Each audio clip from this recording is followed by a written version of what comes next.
قرآن به طالبانو په چا نه وایي، په عجمي ژبه باندې به قرآن نه وایي. طالبانو ورونو یوه ګیله ده، طالب سر پرون هم یو چا ماته میسیج کړی و، یو ښه پښتو کتاب دې راښودلی وی، د روزه کې به مې کتلی، ښه پښتو کتاب وم، طالب ځکه اصطلاح نه معلومي. نو طالبانو دا کتابونه علماو د چی دپاره جوړ کړي دي؟ موږ خو دومره نران نه یو چې کتابونه جوړ کړو که نه، چې جوړ کړي دي هغه هم نسو ویللی. که تاسې ښه فکر وکئ طالبانو، نننۍ دنیا کې څه ده چې علماو د دنیا سره کښېنئ، خبر خو مې پوهېږي که اردو خو نه وایم. طالبانو د نننۍ دنیا علما داسې وایي، تاسې وایي چې موږ علما یې، ما زه کتابونو نه خبرې را نقل کوئ، دا علما یې. علما هغو ته ویل کېږي چې دوی غوندې نوې خبرې را پیدا کړي، تاسې هم داسې اجتهادات وکئ لکه دوی چې جوړ کړي دي. تاسې خو وایي ما زه لږه نه را نقل کړل، نه ده وایي چې عالم راغی. دا زه چې اوس تاسې ته غږېږم طالبانو، تاسې په زړه کې چې غټ مولا ده، څه غټ مولا ده؟ دغه کتاب و دغه کتاب نه مازې خبرې راخلي خلکو ته یې کوي، تاسې ته غټ مولا ښکاري. طالبانو علم په نننۍ دنیا کې داسې نه ده، او په علمي میدان کې هم اصل کې عالم دا ده چې مسله پیښه شوله، هغې دپاره اجتهاد و فکر وکړي، هغې دپاره مسلې دپاره حکم را وباسي. دې ته څه وایي؟ دې ته علما وایي. طالبانو د دنیا علما او فکرونه داسې دي. موږ به هم انشاءالله ور ورسېږو، کرا کرا ور روان یو طالبانو، که د الله خوښه وله. که د دنیا علماو سره چې موږ کینو بیا موږ ته موږ مجبور یو، که نه سو هغوی خو بیا موږ علمي میدان دا خو ناقلین یې، تاسې علما چېرته سوی ناقل. ابن الحمام وی فتح القدیر کې وایي مفتي هغه چاته وایي چې مجتهد وي.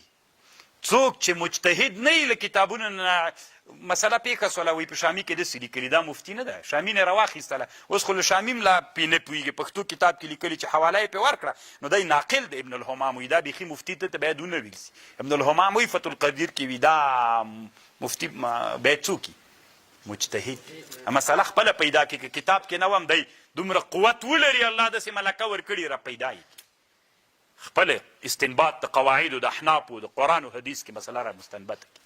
خو دلته دې نن څوک نه پرېږدي، دروازه وایي بنده ده، کلکه یې تړلې ده طالبانو، دومره دومره قلفونه یې راچولي. دا قلف به موږ ماتوو طالبانو، د اجتهاد دروازه نه ده بنده. بنده چې د طالبانو هغه د اجتهاد فی شرع هغه مصلحتا بنده د اجتهاد فی المذهب هېڅکله نه ده بنده. طالبان موږ احناف یو. دا اوس طالبانو نوې مسلې چې راوتلي دي، دا د انټرنیټ دنیا چې راوتلې ده، د دنیا له 50-60 کلونه را دې خواته 1 میلیون نه هم ډېرې مسلې راوتلي. دا خو نه هدایي حل کړي، نه بل نه بل نه بل د اوس زمانې څو دي، به موږ حل کوو که نه، دغه زمانې علما به حل کوي. نو اجتهاد طالبانو هغه اجتهاد فی الشرع هغه هم د مصلحت دپاره چې بل مستقل مذهب به نه جوړوي. اما په مذهب کې اجتهاد د قواعدو طالبانو هېڅکله نه ده بند. ګورئ دې ته هم فکر خو تاسو ته پته ځکه نه لګېږي چې تاسې نه التحریر د ابن الحمام ویلی ده، نه فواتح الرحموت مسلم ثبوت ټول ویلی. اجتهاد و تقلید تاسو ته پته نه در لګېږي، تاسو خو تقلید چې واورئ غوږونه مو ودرېږي چې دا مذهب وله ښي، دا تقلید لکه ټول همدا مو غوږو ته درېږي. بیا اخر کې طالبانو لږ خبرې درته کوم انشاءالله. نو قرآن په عجمۍ باندې ویلل هم ناروا دي، په عجمۍ لیکل هم ناروا دي. اوس که طالبانو یو سړی داسې راجګ سي قرآن ماته راکړي، که دا قرآن په عربي لیکل سوی وینئ، که دا ټول په پارسي ولیکې، که دا ټول په انګریزي ولیکې، که دا ټول په پښتو ولیکې، دا څنګه ده؟ یو خو داسې ده چې پاس آیات ته لاندې ترجمه ده، دا خو جایز ده. دا چې ټول قرآن په چا ولیکې صحیح ده؟ دا څنګه ده؟ دې ټکي ته هم فکر وي. اوس ما سره کوم انجیل چې د طالبانو فارسي ده، ټول فارسي ده، عبراني باندې بیخي عبري سته ده ورسره. که قرآن داسې کې یو خو لاندې ترجمې تر لیکلي تا سره به دلته وي، هغه نه چې دا ټول قرآن فارسي وي، عربیت تر لرې کې ټول پښتو وي، ټول په عجمۍ باندې. دا څنګه د اسلام کې طالبان؟ په احنافو کې یو سړی تر سوی طالبانو، ډېر ښه مولا ده، الله دې د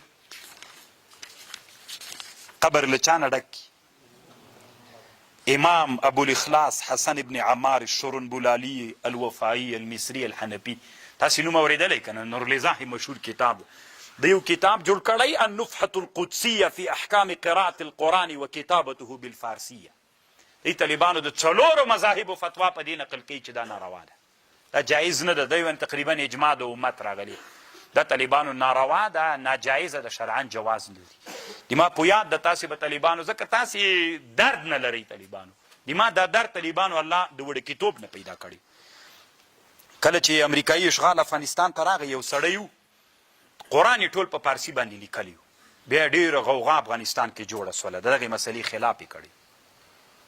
قصدن دوی غوښتل چې قرآن کې بیا تحریف ښه کېدلی سي. انا نحن نزلنا الذکر و انا له لحافظون. د چا پلار یې نسي بدلولی. خبر خو پوهېږي که نه، دا قرآن دا داسې یو انقلابي قرآن ده چې په چا یې ووایې غوږ یې ورې چې کېنوي غوږ ورته ونیسي، بیا سړی طالبانو اوړي نه تېره نه. دا داسې قرآن ده، دا طالبانو معجز کتاب ده، رښتیا هم د طالبان. یو ورې دې قرآن ته چې څوک څو ورځې دې ورته کېنو که نه، چې څومره یاغیم وي طالبانو بیا قرآن ته تسلیمیږي، بیا د دم د قرآن لاندې دې چې راوسته بیا یو ورې اور پکې بل سي ښه نه سي، د انقلاب و د فکر هغه پکې راسي. خو الله دې موږ د قرآن ملګري کړي. موږ د قاضیو د حمدالله باندې ټول عمر تیر سو، غواړي 45 ورځو کې موږ باندې قرآن زده کوي.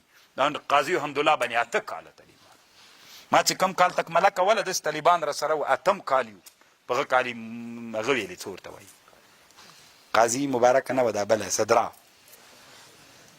خو ښه شولې طالبانو الله پاک ورکې کړلې. الله دې نور هم ورکې کړي انشاءالله. موږ یې در په دره کړلو طالبانو، تباه و برباد یې کړلو، هېڅ فایده یې موږ ته ونه کړه. دا طالبانو ټول کتاب ده، دا هم ښه کتاب ده طالبانو، مجمع الرسایل شرون 3 جلدونو کې دي، ډېر علمي هغه دي پکې، د ده رسایل دي پکې بیا پیدا کوي. خو په همدې مسله ده زه به صرف حکم نقل کوم ځکه چې په ټولو جزیاتو غږېږم بیا وخت نیول کېږي.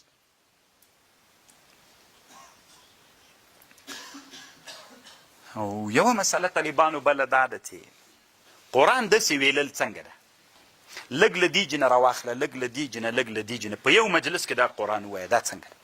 دا مکروه ده طالبانو. موږ تاسې چې کله د قرآن ختم کوو که نه، بیا هغه ملا صاحب چې راجیګ سي یو له یو جن لږ ووایي، یا من رسول ووایي، بیا غجي ته لاړ سي، بیا قل هو الله احد، بیا قل داسې قرآن داسې د طالبانو مکروه ده. تاسې ما په خبر پوهېږئ، امام سیوطي دلته لیکلي، علامه عبدالحی صاحب نه په نفع المفتي کې د دې سوال سوی ده چې دا اوس کله چې ختم وي په دې ختم کې بیا الحمدلله ووایي، بیا تر مفلحون هغه باندې وروسته خبر کوم، بیا طالبانو بیا من رسولو ته لاړ سي، بیا بل چېرته لاړ سي، بیا بل. دا طالبانو دا قرآن ویلل مکروه ده. قرآن چې وایي له یو طرف نه به یې وایي، لږ لږ جنه راواخله، لږ لږ جنه، لږ لږ جنه، دا داسې قرآن ویلل طالبانو دا مکروه ده. امام سیوطي هم دلته لیکلی او علامه عبدالحی دې دپاره طالبانو مستقل حدیث ته په ابوداود شریف کې سته نه. او بله مسئله دا د طالبانو قرآن کې له یو قرائت نه بل قرائت ته اوښتل څنګه دي. اوس مثلا که تاسې فکر کله کله بعضې مجلسونو کې یو قاري د قرآن تلاوت کوي، یو قرائت باندې روان سي، چې په یو باندې روان سو طالبانو له هغه قرائت نه بل ته واوړي، فسواک فسویک فسوک، یو قرائت ته واوړي، بل ته واوړي، بل ته واوړي، په یو مجلس کې څنګه؟ نو دې کې طالبانو د علماو اختلاف ده.